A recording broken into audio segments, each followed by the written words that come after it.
হে দোস্ত, কি খবৰ? আপোনালোকৰ খবৰ নিশ্চয় ভাল চাগে। মোৰো ভাল। দেৱাশিষ ব্লগৰ অন্য এটা ভিডিঅ'লৈ আপোনালোকক স্বাগতম জনাইছোঁ। আজি আমাৰ গাঁৱত সাংস্কৃতিক শোভাযাত্ৰা। এয়া সাংস্কৃতিক শোভাযাত্ৰা উপলক্ষে প্ৰথম কাৰ্যসূচী পতাকা উত্তোলন ইতিমধ্যে হৈ গৈছে আৰু এয়া দ্বিতীয় কাৰ্যসূচী স্মৃতি তৰ্পণ হৈ গৈছে আৰু আমাৰ তাৰ পাছতেই আহি যাব আজিৰ ভিডিঅ'টোৰ মুখ্য আকৰ্ষণ স্বৰূপ সাংস্কৃতিক শোভাযাত্ৰা।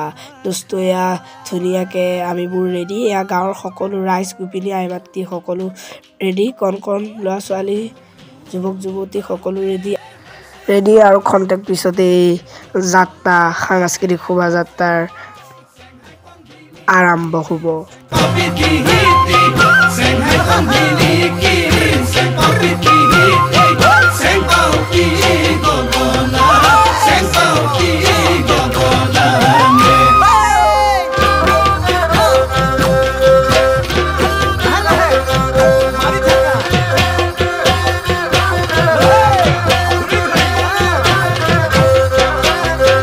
আৰু এই সাংস্কৃতিক শোভাযাত্ৰা উপলক্ষে যি সাংস্কৃতিক শোভাযাত্ৰাৰ উদ্বোধন কৰিব উদ্বোধক ডাঙৰীয়া আহি উপস্থিত হ'লেই আৰু আমাৰ এই গাঁৱৰ যিখন ৰাইজৰ কমিটি তাৰ ছেক্ৰেটৰীয়ে তেওঁক এখন ভকুতি বস্ত্ৰৰে সম্বৰ্ধনা জনালে। দোস্ত চাওক।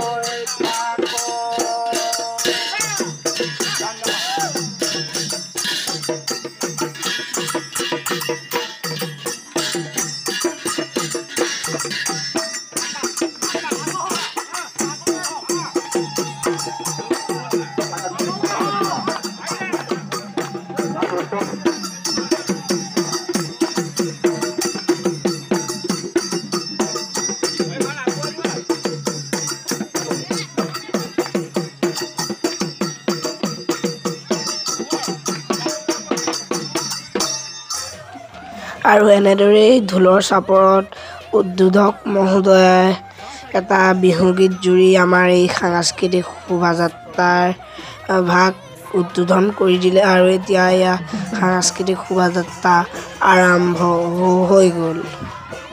আৰু এয়া প্ৰথমেই এনেকৈ বেনাৰ লৈ দুজনী বা গৈছে আৰু তাৰপিছতেই এয়া আইসকলৰ আইনাম, তাৰপিছতেই আমাৰ সৰু চেমনীয়া দলটো এয়া বিহু পৰিৱেশন, তাৰপিছতে এয়া পানী তোলা, তাৰপিছত দৰা কইনা সখী,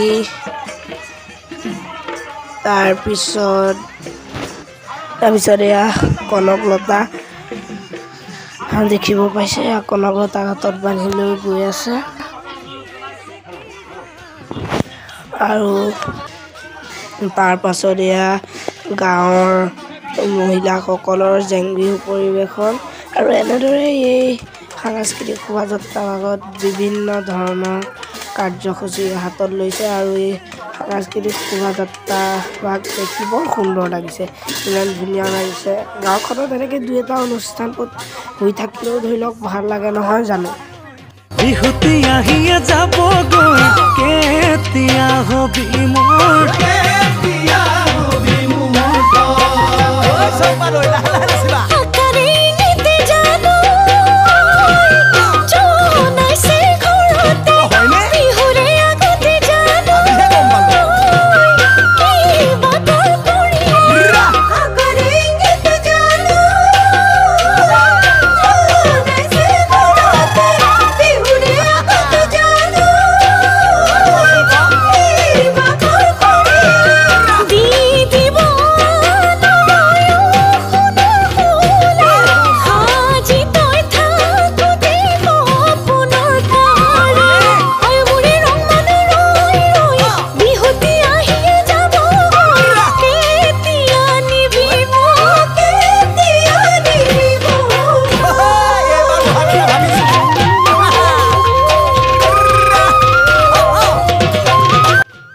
দোস্ত, এয়া দেখিছে, এয়া সাংস্কৃতিক শোভাযাত্ৰাত আমিও এনেকৈ খোজকাঢ়ি গৈ আছোঁ যিহেতু আজি গৰমো বেছি পৰিছে দোস্ত অন্য এটা ভিডিঅ'ত লগ পাই আছোঁ বাই বাই